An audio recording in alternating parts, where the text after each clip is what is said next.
All right, that's it. 30-day challenge is complete. We are done. I am completely satisfied with the results. And I just want to go over a couple things that I've learned over the past 30 days. Now, if you're new here, I just want to let you know what the challenge was that I gave myself. 30 days ago, I gave myself a challenge that I would post 30 long videos and 30 short videos in a 30-day time frame. 2 videos a day for 30 days. That's a lot of content. And by doing this, I believe that I was able to slingshot my channel farther and faster than if I just decided to post a video here, a video there. Keeping it consistent was very important about getting enough content out there for the audience to see what my channel was all about and for YouTube to also learn what kind of material I am putting out there for my channel. So that way it could be broadcasted over to a bunch of people with impressions that would potentially want to visit and see my content. At the end of the 30-day challenge, I was able to grow my channel to 200 subscribers. That's right.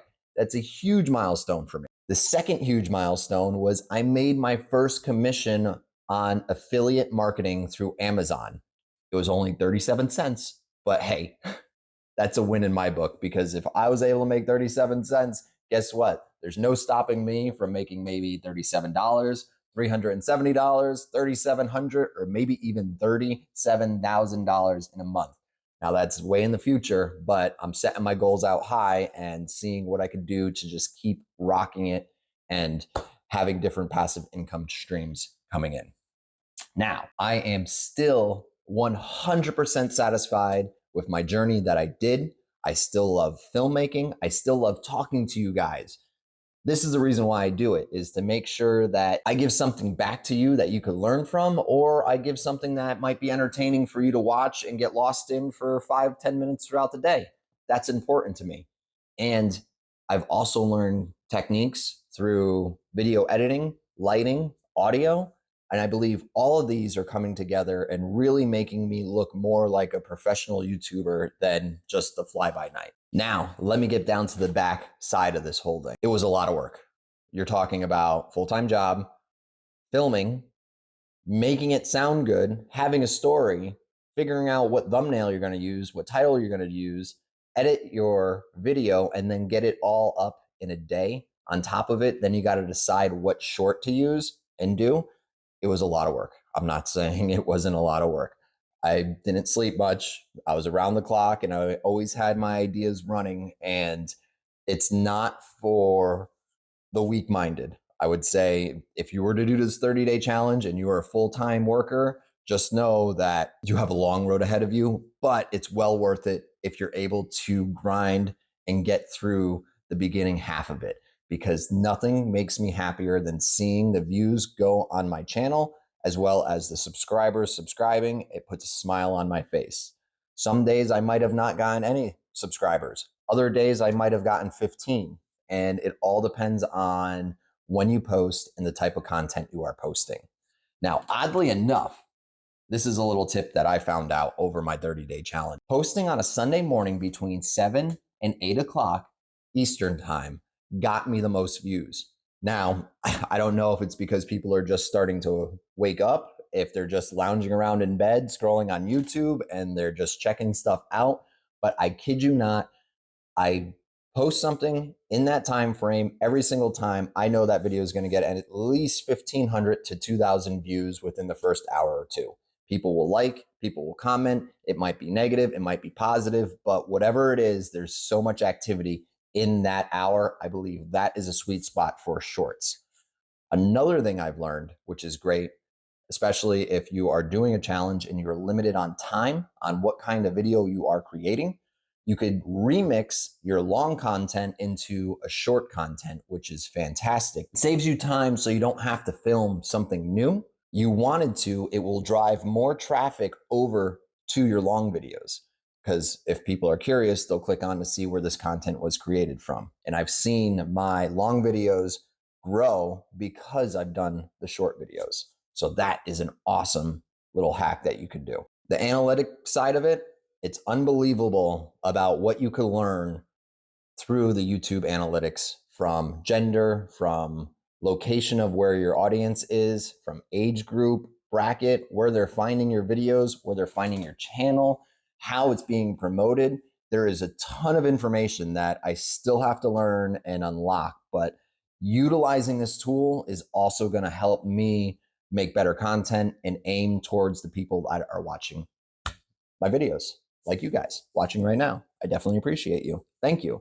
If you are watching and you do like it, go ahead and hit the like button and maybe subscribe so that way you'll never miss out on the latest content that I'm going to put out there. Another update, I would say after doing all of my video edits, my computer is running a little bit slow. So you just got to keep in mind if you're starting out and you're new that you have to just bear with what equipment you have, get through it, put out some good content, and then eventually down the road, you know, you'll have to upgrade and then get a better setup so that way you could edit faster. And then in the end, the end game is all about time. How can you save time through the process of putting out a good video? And where can you just cut corners or consolidate certain things or maybe outsource other things? And that might be, you know, outsourcing your thumbnail on Canva. Maybe it's outsourcing your edits to somebody else that knows how to edit faster and you're going to pay a fee for that. But in the beginning, when you have no money coming in and this is just a side project, you got to do everything yourself.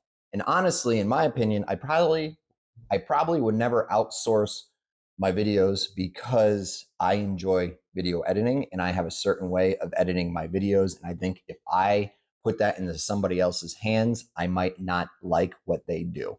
They might do little over edits where I don't believe my channel needs over editing. It just needs to be crisp, clear, and to the point with the best audio and lighting that I could give you guys. All right, to sum it up, thanks for watching. I definitely appreciate it. I love all you. I appreciate you guys that subscribe. The ones that haven't, check out my channel, see if it's something that you like. But if it's not, I'm not going to be offended at all. But I definitely appreciate you stopping by. All I got to do is ask, hit that like button, and then you can move on with your journey.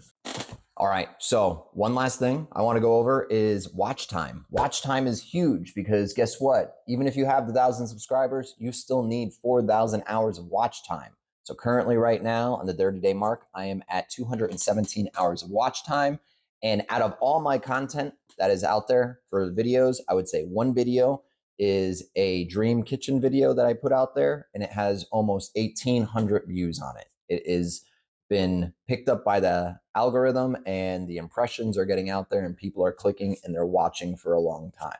I would say my click-through rate is probably right around that 3 to 4%, which is good. I'd like to get that up over 5, but hey, for a new channel between 3 and 4, I think that is a win in my book. Lastly, make sure don't burn yourself out. Your mental health is important. Getting the amount of rest that you need is also important. And sometimes you're going to be able to work smarter when you're not tired. The key is consistency, whether if it's once a week, 5 times a week, every day, you just have to get content out there that is good and it's willing to be picked up by YouTube to get it out, to push it to more people. Realize this, YouTube is still a young platform. There is still not a lot of YouTubers that are out there. So anyone, that's you, can start a YouTube channel from scratch and it could talk about any content out there that makes you happy. It might be sports, it might be a hobby, it might be DIY, it might be starting a new business. Whatever it is, just start filming. I would say 90% of the people that fail is because they never start. I can't wait to see where my 6-month mark is going to be and then where my year mark is going to be. And it's going to be amazing when I come back in and when I give you guys an update about what happened over the whole year. I'm hoping it's going to be like night and day, and we're going to be talking and hopefully maybe over 100,000 subscribers at that point.